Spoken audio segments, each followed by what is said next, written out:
Cherokee Indians have always seen pain and suffering at the white man's hand. Historians have shown us the population of the Cherokee Nation was more than 30,000 before Europeans introduced diseases like smallpox, tuberculosis, and measles. By the 1700s, there were only 16,000 Cherokee. They lost many valuable elders, their wisdom and knowledge. In addition, their belief a harmonious world was undermined. Early contacts with the British was around 1700. There are two prevailing views about Cherokee origins. One is that the Cherokees are relative latecomers to southern Appalachia. The other theory is that they have been there for thousands of years. Some historians believe that Cherokees came to the Appalachia as late as the 13th century.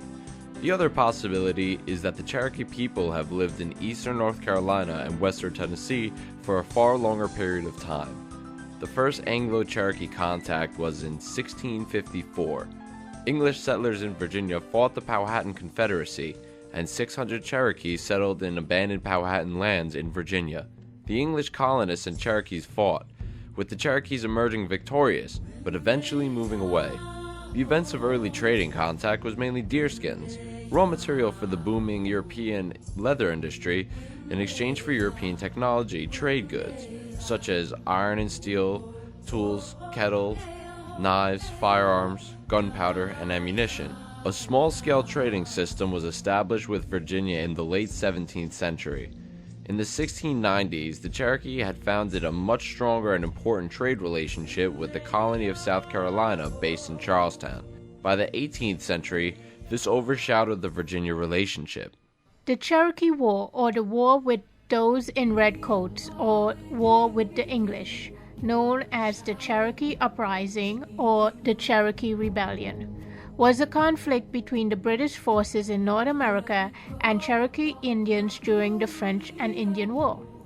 The British and the Cherokee were formal allies at the start of the war, but each party repeatedly suspected the other of betrayal.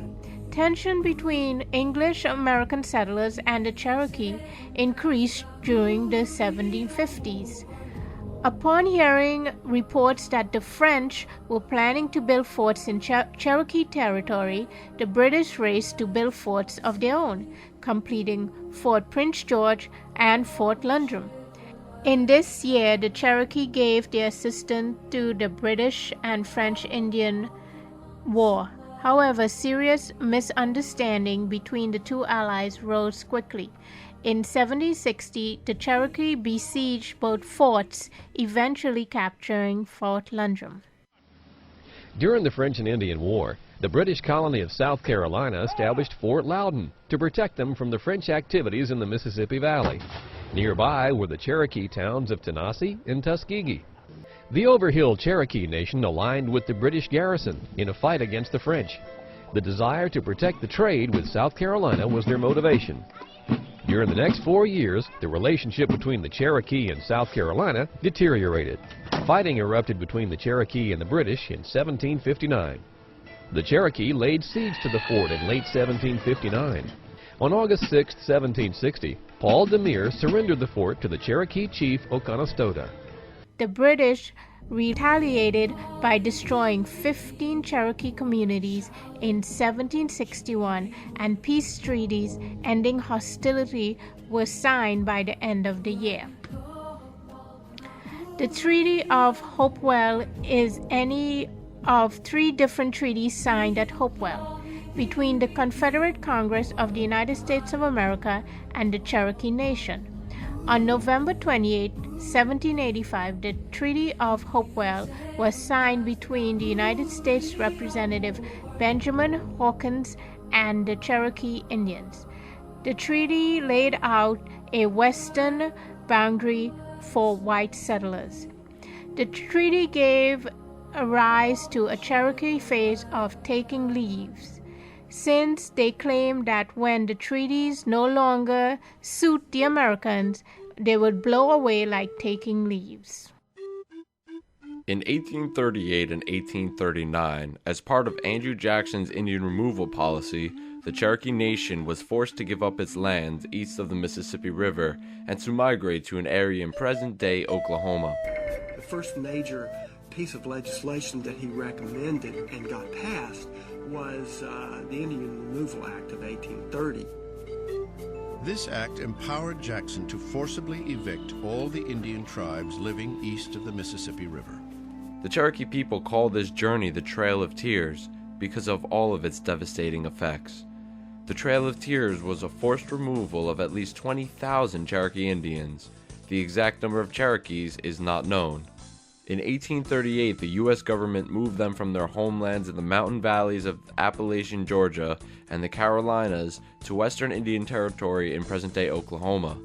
Many of the children rose to their feet and waved their little hands goodbye to their mountain homes, knowing that they were leaving them forever.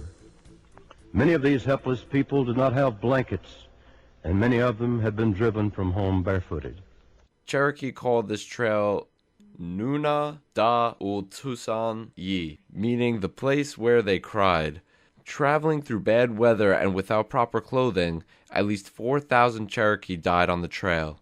On March 26, 1839, the sufferings of the Cherokee were awful. The Trail of the Exiles was a trail of death.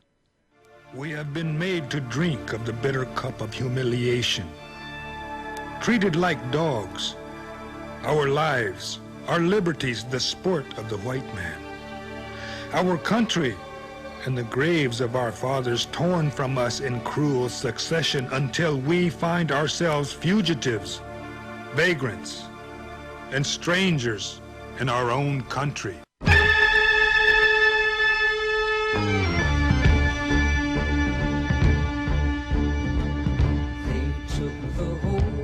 Cherokee Nation.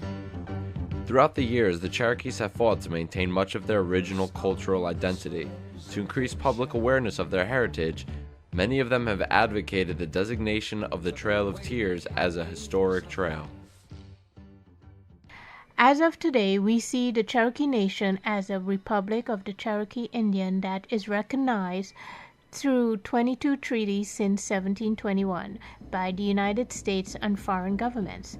The Cherokee Nation operates on a budget of more than $200 million a year. 83% of the budget is federally funded and appropriated to more than 100 different programs and services on behalf of Cherokee citizens. 17% of the budget is tribally generated and goes to the general fund for the operation of the Cherokee Nation government. Tragedies that occur to Native Americans, and especially to the Cherokee Nations, are probably the most tragic instances in American history. What would have succeeded in American Indian policy is now forever a scar in the relationship between Native Americans and the government of the United States of America. In the end, the Cherokees were ultimately human. They may not have been Christian, they may not have been literate, or they may have, but ultimately they were seen as Indians. And in the end, being Indian is what killed so many of them.